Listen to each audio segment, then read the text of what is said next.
हो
आइए प्यार पुरस्कार ये हमारे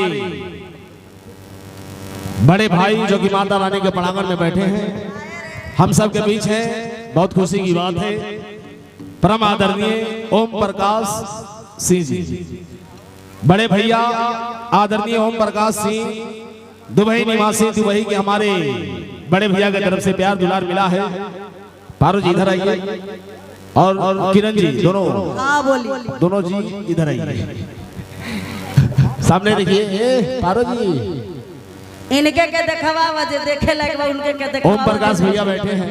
ओम प्रकाश सिंह दुबई निवासी, दुबई के मेरे भैया हैं। उनके तरफ से ये 500 रुपए का पुरस्कार आपके लिए आया है, और आपको आशीर्वाद प्यार दिए हैं हमारे बड़े भाई ओम प्रकाश सिंह, और साथ ही साथ नीतीश यादव पानापुर के आन बान शान। नीतीश भाई युवाओं के जान, युवाओं की आवाज, गरीबों के मसीहा नीतीश भाई जो कि पानापुर के आन बान शान है, उनके तरफ से भी आशीर्वाद प्यार आया है। 500 रुपए का पुरस्कार आया है। और साथ ही साथ तनी आपसे कहीं तो ये नाम तनी आपसे बोली, आपसे बोली नीतीश यादव पानापुर का कोनो डिफरेंस बा नहीं सुने में हमने के थोड़ा सा कम हो गया। कोना कॉलेज में पढ़े गई रहू हमने के हां पतियां राहरिया इंटर कॉलेज आधा नहरी पर पढ़त रह जाएगा स्कूल पतियां। अच्छा ये प्यार पुरस्कार परम आदरणीय केशव साहब, केशव जी डीलर साहब लोधीपुर के आन बान शान है, भैया की तरफ से प्यार दुलार मिला है। मैं और मेरी कंपनी उनका स्वागत करती है। केशव साहब जी का डीलर साहब है, क्या बात है।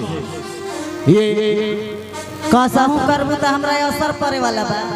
ए भैया और किरण जी, मैं चाहूंगा जो पुरस्कार दिए हैं सबसे पहले उनका स्वागत हो, एक लचका पेश कीजिए। चलिए।